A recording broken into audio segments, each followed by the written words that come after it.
CRC 89.1 Radio y Cadena Radial Costarricense no se hacen responsables por las opiniones emitidas en este programa. Es tiempo de tender la red democrática y mostrar la Costa Rica del futuro hacia la cual debemos caminar. Con ustedes, Jonathan Prendas, aquí por CRC 89.1 Radio.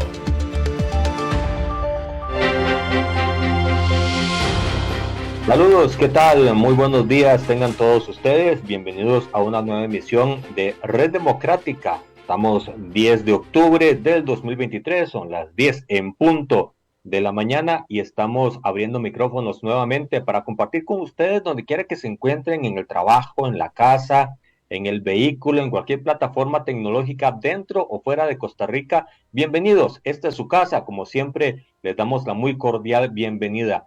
El día de hoy, como ya lo acostumbramos desde el 6 de febrero anterior, estamos en una emisión que se hace de lunes a viernes de 10 a 11 de la mañana por la 89.1 FM y por plataformas tecnológicas, @CRC 89.1 Radio, @Jonathan Prendas, @Red Democrática, @Francisco Prendas, para que podamos compartir, analizar y visualizar cómo está Costa Rica hoy, porque si sabemos dónde estamos, sabemos definir la ruta hacia dónde queremos ir. Si no sabemos dónde estamos, cualquier lugar que definamos está bueno porque estamos con la brújula extraviada. Y eso es lo que buscamos evitar en el programa, por ejemplo, el día de hoy, que tenemos a uno de los expertos más renombrados del país, un especialista económico con un currículum que, pues, vaya, cualquiera se lo desearía dentro o fuera de la función pública, porque tiene una lectura importante del país.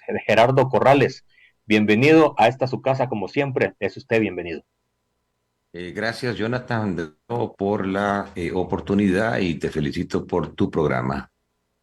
Gracias, Gerardo, igualmente por tus aportes que has estado haciendo siempre activamente en todas las plataformas y en los medios en los que te invitan. Gerardo, cuando hablamos de mediciones e indicadores económicos, están los nacionales, los desarrolla el Banco Central, los desarrolla la parte estadística en el INEC, los desarrollan otros como Hacienda y otros generadores públicos y privados, y a nivel internacional está la CEPAL, están las multilaterales de toda naturaleza, financiera y no financiera, y lo que se vislumbra son señales confusas a la hora de ver un mapa completo del vecindario latinoamericano. Cuando vos agarras toda esa data de los organismos internacionales, de los organismos nacionales, y visualizas la foto completa, ¿cuál es el equilibrio, el punto de encuentro y la coincidencia para poder establecer el tiempo actual económico de Costa Rica? Bueno, interesante la pregunta, porque precisamente el día de hoy, en la mañana, el Fondo Monetario Internacional y el Banco Mundial, que son dos de las organizaciones multilaterales más reconocidas, dentro de esas que mencionabas, actualizaron su pronóstico de crecimiento económico para el 2023 y el 2024. ¿Por qué es importante el crecimiento económico? Bueno, porque si las economías crecen, hay posibilidades para las empresas de vender más, hay posibilidades para las empresas de generar más utilidades, hay posibilidades para las empresas de invertir más, y conforme las empresas van mejorando, se dan cuenta que necesitan contratar más personal.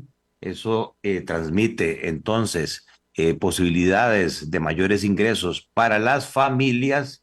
Al tener mayores ingresos, las familias tienden a consumir más y entramos en un círculo virtuoso que hace que el bienestar colectivo se vea incrementado, que al final es el objetivo de cualquier partido político o de cualquier mandatario, no importa la ideología que predique. Lamentablemente, Jonathan, si bien es cierto, la pandemia pasó en el año 2020, después se nos vino la crisis de los contenedores que elevó el precio del transporte y que elevó también todo el tema de las cadenas de suministro globales. Después se nos de Rusia a Ucrania en febrero del 2022, que disparó la inflación mundial, sobre todo de energía, petróleo y de alimentos. Y el mundo venía, por decirlo así, en una recuperación lenta, incluso mostrando signos de desaceleración económica. Por dicha, el fantasma de entrar a una recesión global hasta el día sábado se había subsanado y había mucha esperanza que volviéramos a tasas de interés bajas, que la inflación bajara y que el mundo empezara a reactivarse.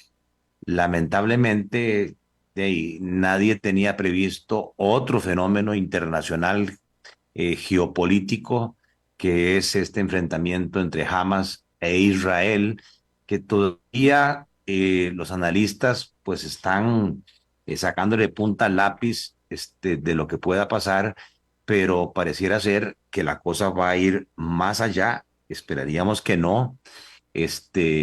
Entonces, en general, lo que te puedo decir es que el fondo pronostica que el crecimiento mundial, que venía siendo 3,5% en el 2022, cae al 3% ahora en el 2023 y vuelve a caer en el 2024 un 2,9%, y que la inflación vaya bajando del 8,7 en el 2022 a un 6,9 en el 2023 y a un 5,8 en el 2024, que siguen siendo tasas de inflación relativamente altas porque los países desarrollados tienen para mí metas ambiciosas de hacer regresar la inflación al 2%.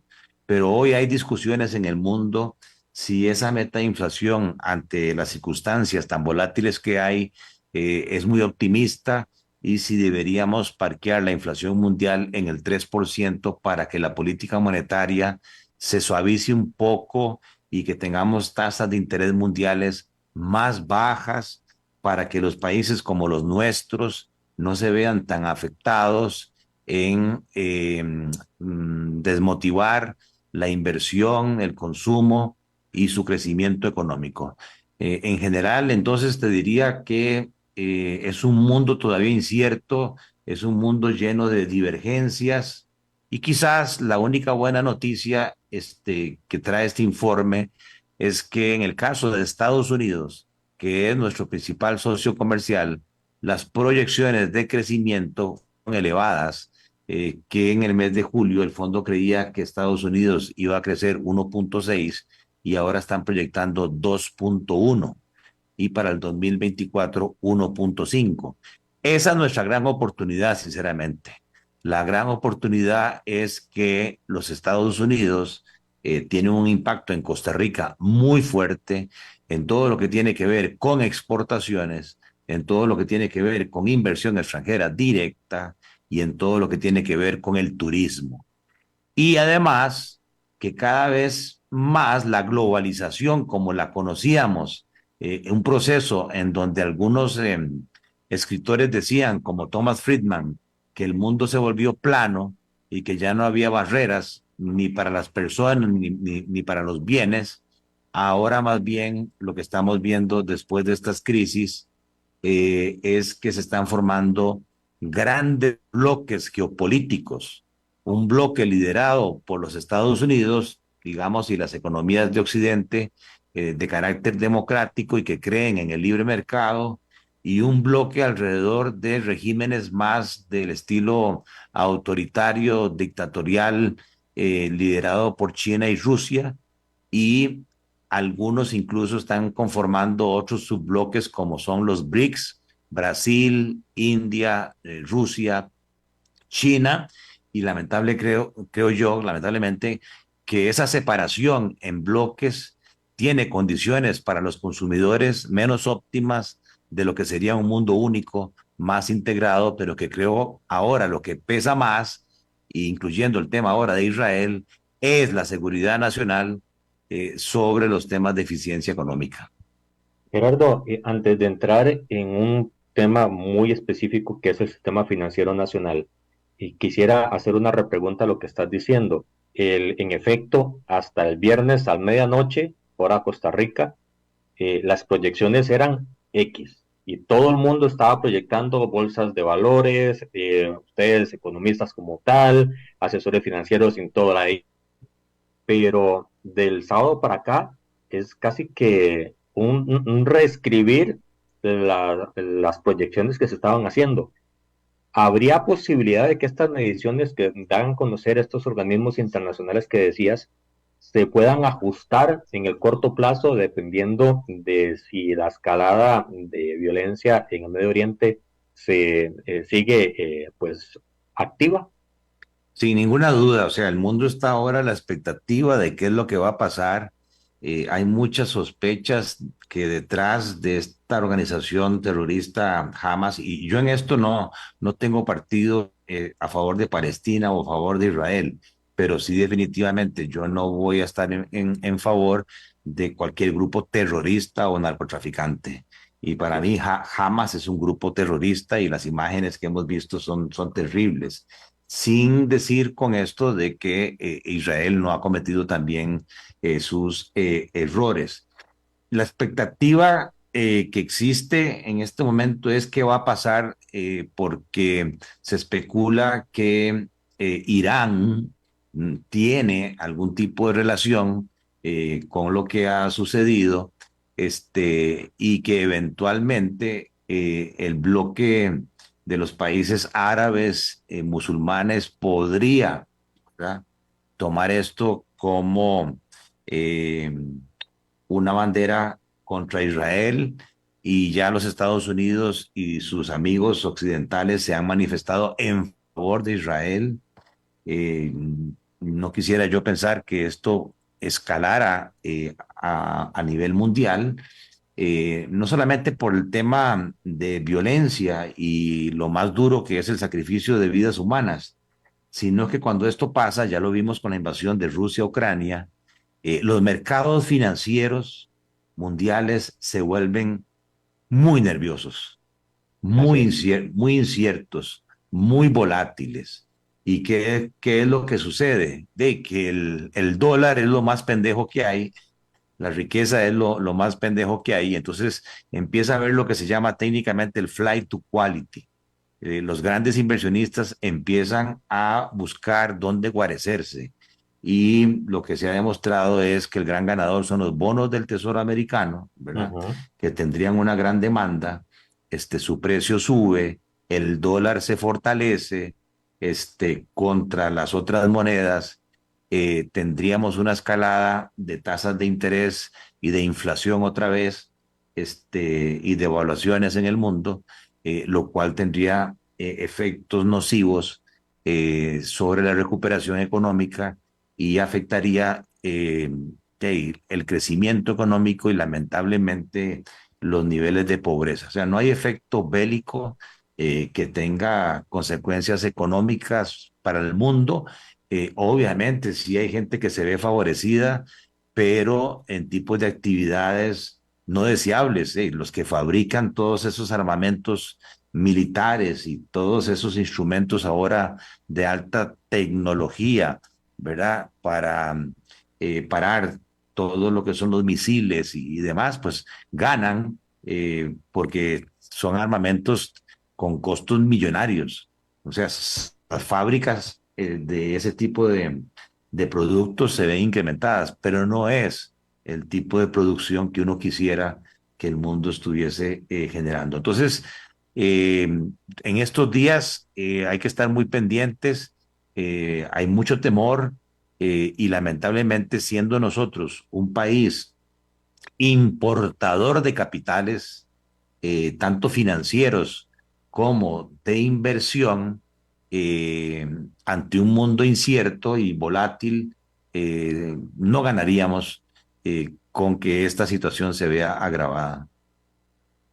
Eh, ¿Cómo ves el tema de los BRICS? Porque en América del Sur, Argentina específicamente, hay un debate muy fuerte de el camino hacia la OCDE o el camino hacia los BRICS y todo lo que pueda generar en torno a la economía tan endeble de ellos. Y toco el tema antes de entrar en Costa Rica porque, a ver, no somos una economía tan grande como para poder tener independencia de lo que pasa alrededor de nosotros en América Latina. Y Argentina no deja de ser un actor importante en el contexto en el que nos relacionamos. Bueno, aquí estás tocando un tema crítico y es que trasciende ahora el tema económico. La economía se rige por principios, digamos, de economía que llamamos positiva en cuanto a la búsqueda de eficiencia económica, producir lo mismo con menos recursos o producir más con la misma cantidad de recursos, con el propósito de sacarle el mayor rendimiento a los factores productivos, tierra, trabajo, capital, y con eso llevar las posibilidades de consumo de los países más allá de sus posibilidades de producción, cosa que se demuestra que se logra a través del libre comercio y de los libres mercados. Lamentablemente, esas discusiones de carácter económico están cediendo a temas ya de carácter político. Lo que estamos viviendo es una guerra ideológica, una fragmentación del mundo desde el punto de vista de ideas. Por un lado, China, que pretende ser el nuevo poder mundial, y los Estados Unidos, que tratan de defender su hegemonía. Y entonces el resto de países están siendo, por decirlo así, tentados para que se alineen o con los Estados Unidos o con China. Recordemos que desde el gobierno de Trump ya se anticipaba esa rivalidad Ujú. y se emitió una política a las empresas norteamericanas que dejaran los países del Asia y que buscaran reubicar sus inversiones en el exterior, no solamente en lugares más cercanos a los Estados Unidos, que es lo que llaman ahora el nearshoring, sino que ahora se está hablando de que tienen que ser países que coincidan con su pensamiento ideológico, o sea, que sean aliados, y entonces cambia el concepto a friend shoring, o sea, reubicar las inversiones en países que Amigos. coinciden y que son amigos, ¿verdad? Hay un estudio del BID muy interesante en Latinoamérica en donde dice que bajo ese concepto de los Estados Unidos hay 3 países en Latinoamérica que podrían ser ganadores atrayendo esos flujos de inversión, que estamos hablando de miles de millones de dólares y que estamos hablando de las principales compañías mundiales que van a reubicar sus fábricas, ¿verdad? Uruguay, que la está haciendo muy bien para mí, Sí, ¿verdad? están haciéndolo bien. Antes de Petro, Colombia, ¿verdad? Y Ujú. Costa Rica, ¿verdad? Lo que pasa es que, para fortuna o para desgracia, Latinoamérica se está llenando políticamente de pensamientos más de izquierda, de Así es. pensamientos más en contra del libre mercado y en contra del capitalismo salvaje y las ideologías contra los yanquis, yanquis go home. Y lo que vemos es una salida, una fuga de capitales. En el caso de Colombia, aquí a Costa Rica están llegando inversiones importantes colombianas, porque resulta que el socio más cercano era Venezuela, ¿verdad? Ese intercambio se cae y ahora hay mucho temor de los empresarios colombianos con la línea de pensamiento de Petro. Y entonces, ante tu pregunta, la llegada de Lula en Brasil, la llegada de Petro a Colombia, lo que vaya a suceder ahora en Ecuador, lo que vaya a suceder en Argentina, ¿verdad? Ha hecho que hasta el momento haya una preferencia para no depender de los Estados Unidos, sino conformar un bloque alrededor de China, alrededor de India, que India está creciendo a tasas quizás las más altas del mundo en este momento, 6, 7%. Acaban de mandar sus ciudadanos a conquistar la luna, ¿verdad? Pretenden convertirse en una nueva potencia económica mundial. Y entonces ese grupo de los BRICS se está conformando cada vez más. Tienen un banco, porque ellos no creen en el BID, en el Banco Mundial, en el Fondo Monetario, porque consideran que son manejados por los Estados Unidos, e incluso están pensando en crear su propia moneda para no depender en las transacciones comerciales del dólar. Habría que ver ahora en Argentina qué va a suceder, porque si Milei Milei llega gana, los BRICS entierran. viva la libertad, carajo, dice. De hecho, si gana Patricia Bullrich, también los BRICS Es entierran. exactamente. Entonces, yo te diría que todavía la hegemonía de Estados Unidos no está en entredicho, ¿verdad? El poderío americano sigue siendo muy fuerte, pero dependiendo de cómo avancen estos temas geopolíticos y sobre todo los temas China, Rusia, Irán, ¿verdad? Que están muy fuertes en nuestro vecino del norte, en Nicaragua. Es evidente que Nicaragua está aliado con ese bloque y por eso creo yo, leyendo entre líneas, la urgencia que el señor Biden se preocupara por Costa Rica y que invitara al presidente Chávez al Capitolio. O sea, yo creo que se están dando cuenta que desde el punto de vista geopolítico, Costa Rica vuelve a ganar importancia de las grandes democracias latinoamericanas y también, ¿por qué no decirlo?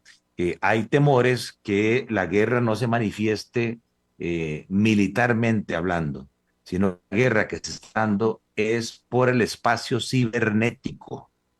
Y entonces tenemos la gran lucha por el liderazgo de Las comunicaciones.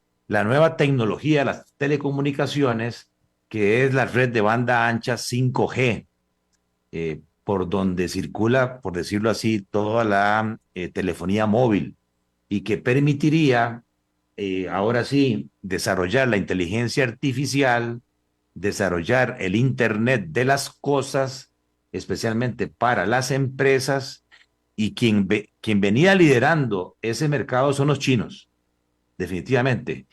Y por eso uno se cuestiona el decreto que firmó Costa Rica urgentemente, fundamentado en un convenio de Budapest, que está dejando por fuera de taquito a todas las empresas que pertenezcan a China. Y quien más ha invertido en la red 5G en Costa Rica, más de 200 millones de dólares en este momento, es Huawei, que es una compañía china y está quedando fuera, ¿verdad?, de poder desarrollar 5G en Costa Rica. Eso va a traer toda una discusión porque obviamente ahí hay una presión ideológica de los Estados Unidos, ¿verdad? Para aprovecharse de ellos, pero la gran pregunta es, desde el punto de vista del usuario, del consumidor, ¿qué pasa si los chinos tienen que botar toda la inversión que han hecho en las redes, en las fibras, y hay que invertir de nuevo? Bueno, ¿quién va a asumir esa inversión? Porque los Estados Unidos no dieron plata, más que 20 millones de dólares para temas de los ataques cibernéticos, que es otro riesgo. Si tenemos un vecino aliado con China, con Irán, con Rusia, muy posiblemente los ataques cibernéticos desde ahí se van a promover a Latinoamérica. El tema es que las tarifas, en consecuencia, y la libertad de elección de las nuevas tecnologías, si ese decreto sigue vigente, creo yo que los platos rotos los pagarían los consumidores. Gerardo, después del análisis que estás haciendo y la oportunidad que tiene Costa Rica para no desacelerar el crecimiento que pueda llegar a tener en función de los indicadores internacionales y en función de la coyuntura bélica que hay en este momento en Medio Oriente, ¿cuál es el escenario actual del sistema financiero nacional, entendiendo el sistema financiero para nuestros amigos oyentes, que involucra bancos, cooperativas, mutuales y todo lo que compone este ajedrez financiero en Costa Rica? ¿Cuál es la realidad hoy versus en el mismo periodo del 2022 para tener un comparativo? Eh, Muy buena pregunta, Jonathan. Qué interesante esto. Y hago la aclaración, o sea, mucha gente dice, es que él defiende a los bancos. Yo trabajé en banca, sí, tuve esa oportunidad de desarrollarme en banca prácticamente por 26 años en Costa Rica y en algunos países de Centroamérica. Pero desde el año 2016 yo me retiré y hoy no tengo ninguna relación con ningún banco costarricense. Solo pertenezco a la junta directiva del Banco Cuscatlán del Salvador, que no tiene operaciones en Costa Rica. Así es. Pertenezco a la junta directiva, sí, de Mercado de Valores de Costa Rica, que es un puesto de bolsa y una sociedad de fondos de inversión, pero que no tiene banco. Y pertenezco a la junta directiva de Financiera CAPSA, que su rango de acción es muy centrado en financiación de vehículos para hacer mercadeo Toyota Ujú. o del grupo Purdy. Entonces, el análisis que yo hago del sistema financiero es objetivo, o sea, simplemente tratando de que la gente tenga mayor educación financiera, que entienda un poco más del sistema financiero, porque Que no es eh, sencillo de entender, Gerardo, porque la fotografía completa, con todos los indicadores, no es fácil de leerla. sí, lamentablemente no tenemos esa formación y es muy importante porque, por un lado, ese análisis te puede afectar desde el punto de vista dónde voy a pedir crédito, ¿verdad? O dónde voy a depositar mis ahorros, ¿verdad? Depende de la situación financiera que tenga cada uno de los intermediarios. Todavía uno escucha a políticos, incluso en el Congreso, que no manejan muy bien estos temas y que entonces prefieren al sistema bancario y cuando uno trata de entender lo que están diciendo, hacen referencia a los bancos públicos, Así es. ¿verdad? Cuando el sistema bancario incluye tanto los bancos públicos como los bancos privados, ¿verdad? Entonces, vos hacías una primera introducción. Sistema financiero va más allá del sistema bancario y se ha venido diversificando. En Costa Rica, a junio del 2023, tenemos 43 jugadores, 43 participantes que captan ahorro del público a través de distintos instrumentos, algunos cuentas corrientes, otros cuentas de ahorro, otros certificados de depósito, para colocarlos en inversiones o en crédito. Eso la ley lo llama la intermediación financiera. Entonces, los intermediarios financieros que toman riesgo por cuenta propia son 43. Sí. Ahí tenemos varios grupos, lo que vos decías. Están los bancos del Estado, que es el Banco Nacional, el Banco de Costa Rica, y hay uno que tiene una ley especial, pero que ya tiene un tamaño tan grande que yo sinceramente creo que el Estado costarricense jamás lo dejaría quebrar, que es el Banco Popular. No debería. No debería, y que es el Banco de los Trabajadores. Y yo por eso lo veo también como parte de los bancos del Estado, aunque literalmente la ley no lo establezca así. Y luego tenemos alrededor de 9 bancos privados, que ahí lo importante es que los bancos privados en Costa Rica cada vez más son menos pertenecientes a costarricenses. Así es. Los bancos privados hoy en su mayoría son subsidiarias de grupos colombianos. Por eso lo que está sucediendo en Colombia con Petro tiene repercusiones aquí en Costa Rica porque PAC, porque Da Vivienda, ¿verdad? Pertenecen a grupos empresariales inmensos colombianos. También tenemos presencia de banco canadiense como lo es el Scotia Bank, o tenemos presencia de bancos nicaragüenses como es el Banco La FICE o como es Promérica, o bancos panameños como es el Grupo Prival. Básicamente los bancos puros costarricenses que nos quedan es Improsa, Ujú. Catay, y BCT. Entonces, aparte de eso, se han desarrollado cada vez más intermediarios a través del esquema de cooperativas de ahorro y crédito, que Que no son nada nacieron. pequeñas. Exactamente, interesante eso. Nacieron como entidades de ahorro y crédito cautivas, que se llama, o sea, dirigidas a un segmento muy particular.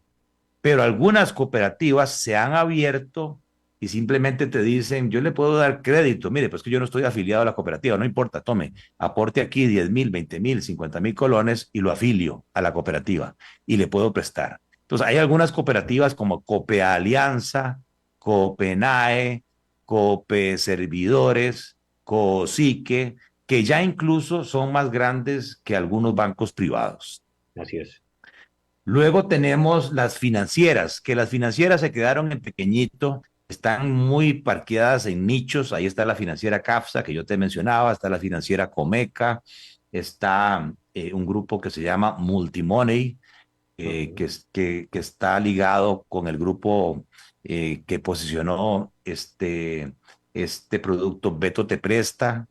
Está la financiera Monge, que está ligado a otro negocio de línea blanca, que es el tema de importadora Monge, ¿verdad? Y luego tenemos las mutuales de vivienda que siempre han existido y cuyo foco ha sido la financiación de casas de habitación, pero que también se han venido sofisticando y empiezan a ofrecer productos de ahorro y también empiezan a ofrecer otras líneas de financiamiento para capital de trabajo o para créditos personales. Y puestos de Y bolsa. bueno, en el caso de los puestos de bolsa, yo los estoy dejando fuera porque esos hacen otro tipo de intermediación. Sí. Los puestos de bolsa, las operadoras de pensiones, los fondos de inversión, captan recursos del público, pero no para colocarlos por cuenta y riesgo propios, sino que los colocan según las instrucciones que le den los depositantes. Entonces, ahí el riesgo que se están corriendo los depositantes son las carteras de títulos valores, que en su mayoría son títulos del gobierno costarricense, en donde se invirtieron esos recursos. No, yo me estoy concentrando en las entidades que también captan recursos del público, pero que el depositante sabe que el riesgo que se está corriendo es del Banco BAC, del Banco de la Vivienda, del Banco Nacional, del Banco Popular, de la Mutual, de la Cooperativa de Ahorro y Crédito. Si la cooperativa, si ese banco, si el BAC, si el Banco Nacional entrara en problemas, si el depositante también entraría en problemas, cosa que no pasa Con el con los puestos de colchón, bolsa. con el colchón de la ley de seguros de depósito que se aprobó hace un par de años, que le Claro, da hasta 5 millones de colones a cada ahorrante como un salvavidas parcial. lo que pasa es que todavía ese fondo, que es muy bueno que se haya establecido, porque más del 80% de las cuentas a la vista tienen saldos de menos de 6 millones de colones, están protegidos por ese fondo, pero como es de recién inicio, las Hay que dejar primas que que se madure. pagan, exactamente, hay que dejar que crezca, todavía está muy, muy pequeño. Entonces, bueno, y se me queda un jugador muy grande, que desde el punto de vista del patrimonio, cuando hablamos de patrimonio, nos estamos refiriendo a los recursos económicos o financieros que han sido aportados por los dueños, que es la Caja del Ande. La entidad más grande del sistema financiero en Costa Rica se llama la Caja del Ande, que maneja un patrimonio de 2,000 millones de dólares, perteneciente a sus afiliados, que básicamente son el ejército del país, como llaman algunos. Profesores, Eh, Son los profesores, son los educadores. Tienen una máquina de captación automática, porque ellos operan mensualmente deduciendo de los salarios de los educadores un porcentaje que constituye el aporte al capital de esta entidad que se llama la Caja de El Ande. Entonces, si tomamos la fotografía a junio del 2023, nos encontramos que todo el sistema financiero costarricense tiene 72,000 millones de dólares invertido en Costa Rica. Son los activos totales que se llaman. 72,000 millones de dólares. Para que tengan una idea, el tamaño de la deuda del gobierno central nuestro hoy se acerca a los 55.000 millones de dólares. El tamaño de la deuda del sector público como un todo, 60.000, 63.000 millones de dólares. O sea que el sistema financiero tiene activos mayores, ¿verdad?, que toda la deuda del sector público costarricense. Ahora, de esos activos, realmente el patrimonio, o sea, lo que le pertenece a los dueños de los intermediarios, son 11.000 millones de dólares. ¿Por qué? Porque esta actividad de intermediación financiera, la ley le permite endeudarse mucho, en general en el mundo. Por cada dólar que ponen los dueños de un banco o de una mutual, de una cooperativa, podrían endeudarse en cuentas corrientes, cuentas de ahorro, certificados, hasta 12 veces, ¿verdad?, de apalancamiento. Se dice que el negocio de intermediación financiera es un negocio de apalancamiento. ¿Quiénes son los principales jugadores a nivel de activos? Bueno, el banco más grande del país sigue siendo el Banco Nacional, que tiene 15.000 millones de dólares de activos. Le sigue el Banco de Costa Rica, que tiene 11.000 millones de dólares de activos. Y ahí pasamos a el Banco Popular, ¿verdad?, que más o menos a esa fecha anda rondando los 7.400 millones de dólares.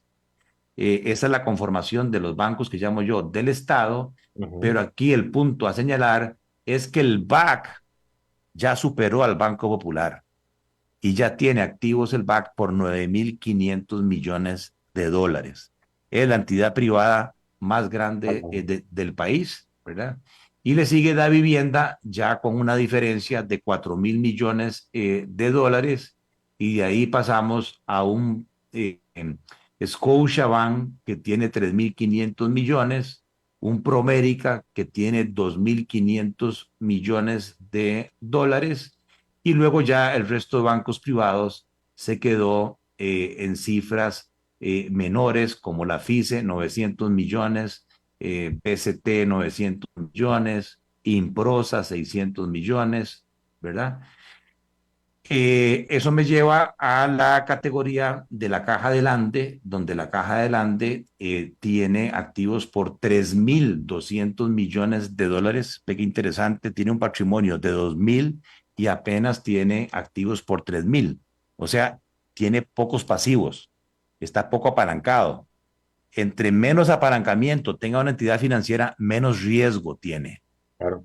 Y en ese sentido, la Caja del Ande es una entidad muy sólida, porque su patrimonio es muy fuerte comparado con el tamaño de sus obligaciones. Son muy conservadores para mover sus dineros también. Correcto. Y luego tenemos las financieras, que las financieras realmente se quedaron muy pequeñitas. Comeca tiene 37 millones de dólares. La financiera Monge, 248 millones de dólares. Tenemos el caso de Cifin, que tiene 400 millones de dólares. Multimoney, 253 millones de dólares. Entonces, como ves, se quedaron relativamente pequeñas y muy en negocios de nicho. ¿Y las eso cooperativas? Exactamente, me lleva a las cooperativas. Y cuando empezamos a ver las cooperativas, ahí hay muchas divergencias, porque tenemos, por ejemplo, un Copenae que tiene 1.800 millones de dólares de activos, o un Copeande, 1.400 millones de dólares de activos, o un Copealianza que tiene 1.450 millones de dólares de activos. O en el caso particular de esta entidad que se llama Cope Servidores, ya te voy a decir, 1.443 millones de Andan muy dólares. parecidas las cooperativas. Esas son las grandes cooperativas. Luego tenemos Cosique con 560, Y después de ahí hay un montón, más de 20 cooperativas, pero que son pequeñitas, con activos de 60 millones, como Cope Grecia, Cope Judicial, 73 millones, Cope San Marcos, 27 millones, Cope Una, 24 millones, Cope Car, 19 millones, Cope Vegra, 60 millones. ¿Ves? Esas son más de nicho, más enfocadas. Cope AIA, 94 millones, la cooperativa de ahorro y crédito de Fuerza y Luz, 100 millones de dólares, la cooperativa de los empleados de la Caja, 400 millones de dólares, la cooperativa del Ministerio de Educación Pública, 220 millones, Cope San Ramón, 30 millones, y finalmente tenemos el caso de las mutuales, donde la más grande es Mutual Alajuela, que tiene 1.700 millones de dólares, y la otra mutual en Costa Rica, hay dos mutuales, que es la mutual Cartago, ¿sí? Conocida como la MUCAP, que en este caso en particular, si la busco por acá, tiene 892 millones de dólares de activos. A tu pregunta, ¿cómo le ha ido al sistema financiero en el primer semestre del 2023? Pues yo diría que no les ha ido bien. Es un primer semestre más malo comparado con el primer semestre del año pasado. Hay una caída de utilidades. En total se van ganando 214 millones de dólares en el primer semestre. A eso se le llama la utilidad neta generada en el negocio. Y cuando lo comparamos, ese resultado final consolidadamente del sistema financiero en el primer semestre, repito, lo que nos da es un total de 212 contra 391 millones. O sea, hay una caída significativa de utilidades De del un 30%. 46%, se ha caído la utilidad. ¿Y por qué razón? Bueno, porque especialmente en los bancos privados, sus patrimonios están en dólares y hay una obligación de llevar las contabilidades en colones. Y entonces, claro, ese patrimonio hay que valorarlo todos los meses con el tipo de cambio vigente al final del mes. Y como hemos tenido una apreciación cambiaria, o sea, los dólares valen menos, prácticamente un 20% menos, solo ahí el sistema financiero ha tenido pérdidas contables de valoración de 150 millones de dólares. Cuando el año pasado había devaluación y por el contrario tuvieron ganancias de 100 millones. O sea, que solo ahí el sistema ha perdido contablemente, no es que se realizaron esas pérdidas, porque son pérdidas de valoración. Si salieran a vender esos dólares, pues sí se realizan, pero por el momento son meramente de valoración. Solo ahí se han perdido 252 millones de dólares, pero también hay un fenómeno y es que las tasas de interés por el tema de inflación respecto al año pasado han subido y eso ha hecho que los bancos paguen más intereses por sus ahorros. Ahí está más Entonces, pérdida. el gasto financiero, ¿verdad? Les ha subido prácticamente 650 millones de dólares. Y finalmente, las reservas por incobrables prácticamente siguen iguales. El gasto que se hace para prevenir incobrables siguen iguales. Y desde el punto de vista de los gastos de administración, cuando uno calcula las cifras en dólares, lo que le pasa a muchas empresas en este momento, que como el tipo de cambio es más bajo, el equivalente en dólares de los gastos de personal y de los gastos operativos de los bancos, ahora en dólares es mayor por la apreciación. Ha subido 200 millones de dólares los gastos administrativos.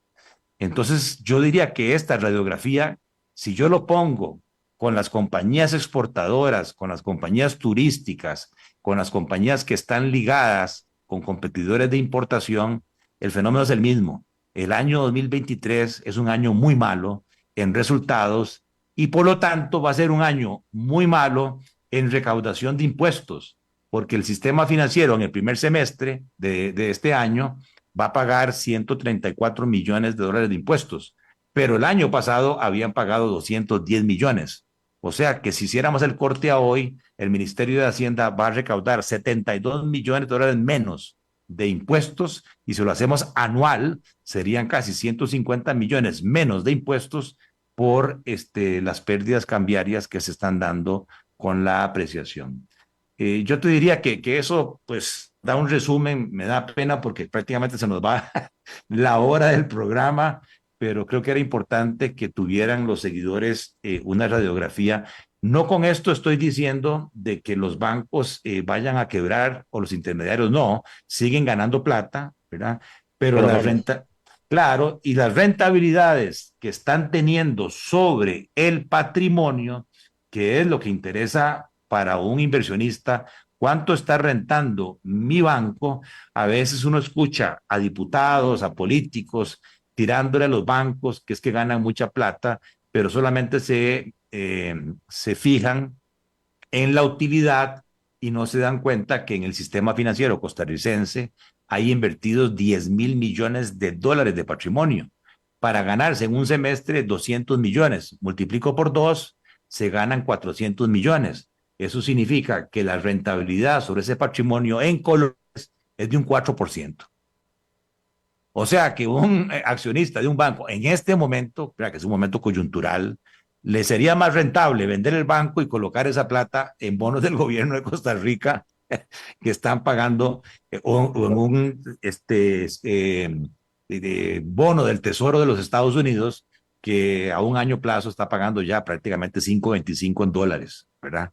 Pero esto es coyuntural. Obviamente en otros años la rentabilidad ha sido mayor, pero si lo medimos a esta fotografía, el año pasado la rentabilidad en colones era de un 9%. O sea, tampoco es que los bancos en Costa Rica ganan mucho dinero. Ahora, eso no quiere decir que sea parejo.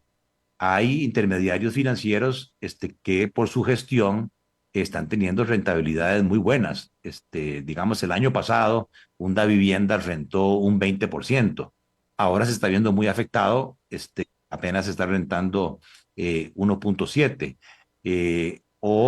El gran ganador de todo esto es Citibank, porque está en otro negocio de comprar y vender títulos valores de gobierno. El año pasado rentó 34%, este año está rentando 51%. Es el gran ganador de toda esta incertidumbre de tasas de interés altas, bajas, con títulos valores. El caso del BAC, que el año pasado se iba ganando 27% y ahora se está ganando un 9%. Y nuestros bancos, el Popular, se ganaba el año pasado un 7% y ahora se gana un 2.7%. O el Nacional, que se ganaba 5 y ahora se gana 4. O el Costa Rica, que se ganaba 7 y ahora se gana 3.5. Gerardo, ¿cuál es la implicación de este escenario para el ahorrante, para el ciudadano que busca, obviamente, tener ligamen con una entidad financiera del país?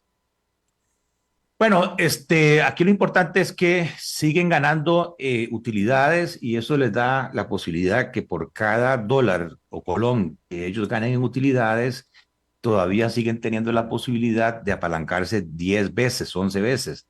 Entonces pueden seguir creciendo colocando crédito. Las pruebas que ha hecho el Consejo Nacional de Supervisión del Sistema Financiero y la SUGEF sobre escenarios de estrés prácticamente demuestran que los bancos o los intermediarios están bien capitalizados, o sea que tienen las suficientes reservas para hacerle frente a las obligaciones líquidas que vencen en el corto plazo. O sea, los bancos no tienen problemas de liquidez, no tienen problemas de solvencia. Lo que sí están experimentando es una coyuntura por lo que se está dando en el mundo de altas tasas de interés, de un tipo de cambio apreciado, de menores rentabilidades para sus accionistas. Pero los depositantes pueden estar tranquilos. Claro, sí hay que buscar asesoría porque los niveles de calidad de pago no son iguales. Hay intermediarios financieros que tienen una mejor calificación de riesgo respecto a otros. Y también aquí podría surgir la discusión técnica, que la gente tenga información. Los dueños de los bancos del Estado somos supuestamente cada uno de Todos. nosotros. Y entonces ahí sí, Mire, entre el Banco Nacional, Banco de Costa Rica y Banco Popular, ¿verdad? Tienen patrimonio promedio que nos pertenece a todos nosotros de 1.600 millones de dólares, pero nos dan un rendimiento anualizado, se ganan 42 millones en este año proyectado. O sea que nos dan una rentabilidad sobre esos recursos de un 2.7%. Ahí viene la gran pregunta. Y tenemos deudas de gobierno sobre las cuales estamos pagando tasas de interés del 7, del 8, del 9. Y entonces viene la gran cuestión. ¿Valdrá la pena tomar uno de esos bancos, como es el Banco de Costa Rica, y venderlo?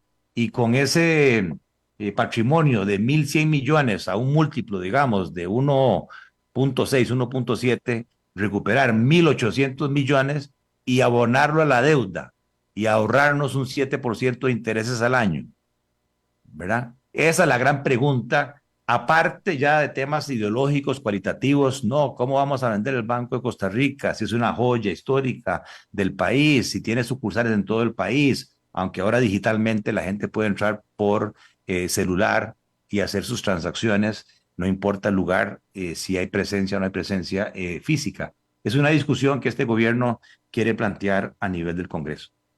Finalmente, Gerardo, nos quedan 3 minutos de programa.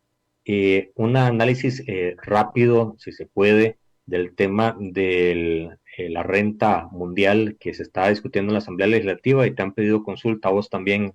¿Cuál es el parecer sobre esa figura que Hacienda, no la primera vez que lo pone sobre la mesa, ya el gobierno pasado lo había propuesto? ¿Cuál es tu sentir de esa iniciativa? Bueno, muy preocupado, se estableció una comisión para meterse en un tema muy técnico y es si el sistema tributario costarricense, que a propósito del veto del presidente de la ley de la lista gris y el resello que hicieron los diputados, hoy Costa Rica tiene ya claramente establecido un sistema territorial geográfico. Solamente se van a gravar las rentas que los residentes costarricenses o extranjeros que residen en el país producen en Costa Rica. Así es. Si yo tengo inversiones activas, una empresa, unos apartamentos afuera que me generan rentas, alquileres, utilidades, dividendos, o si tengo depósitos afuera que me ganan intereses, hoy no pagan en Costa Rica, están exentos. Pero la discusión de esta comisión es si deberíamos migrar a un sistema de renta mundial. La redacción que mandó el resello del presidente era migrar a renta mundial, que no importa dónde se ubique la inversión, todas las rentas que genere un residente de Costa Rica, sea en Costa Rica o fuera de Costa Rica, deberían tributar en Costa Rica. Para vos no debería avanzarse en esa línea. No, porque ya la carga tributaria dicha por el Banco Mundial de las empresas en Costa Rica sobre utilidades es de un 58%. El único país que está encima de nosotros es Nicaragua, que tiene una tasa del 60%. La OCDE tiene una tasa como del 30%. 32%, sí. Estados Unidos, 26%. Y del punto de vista de las personas, yo decía ayer en la comisión que en estos momentos de incertidumbre, decirle a las personas, por más tema de justicia tributaria, que es que solo los ricos pueden invertir afuera, cosa que no es cierta. O sea, hoy el BAC, la FICE, Promérica, por internet, te permite transferir los ahorros a Panamá e invertir en Panamá, donde la tasa de impuesto de intereses es cero, ¿verdad? Esas opciones de inversión existen. Bueno, a mí me parece que meter a las personas físicas que se vienen recuperando de la crisis, ¿verdad?, de la pandemia, a una renta mundial y que les graben todas las rentas, golpear al país. Es cortarle, ¿verdad?, más disponible y generar una salida de capitales porque nosotros seguimos siendo un país importador. Sí estoy de acuerdo en aplicar, cosa que se discutió en la mesa de negociación pasada, renta global. O sea, que se consoliden todas las rentas que ganan las personas. Ahí sí, los de ingresos altos, aparte salarios, tienen dividendos, tienen alquileres, tienen rentas de propiedades, etcétera. Todo se sume y se le aplique una tasa que no debería ser el 30%, que es altísima. Debería también hablarse de bajar esa tasa única para todas las rentas costarricenses. Esa discusión se va a dar en el Congreso. Ayer arrancó, estuvo Adrián Torrealba, y estuvo mi persona, pero van a seguir convocando a distintos asesores. Gerardo, muchísimas gracias por el programa. Bueno, Jonathan, a la orden. Buenos días. Buenos días y buenos días a todos ustedes también que han estado en sintonía. El programa muy pronto, en unos minutos, en el canal de YouTube de Red Democrática. Mañana, un nuevo tema. Seguimos explorando las implicaciones de la crisis en Israel. No se lo pierdan, va a estar muy bueno. Esto ha sido todo por hoy en Red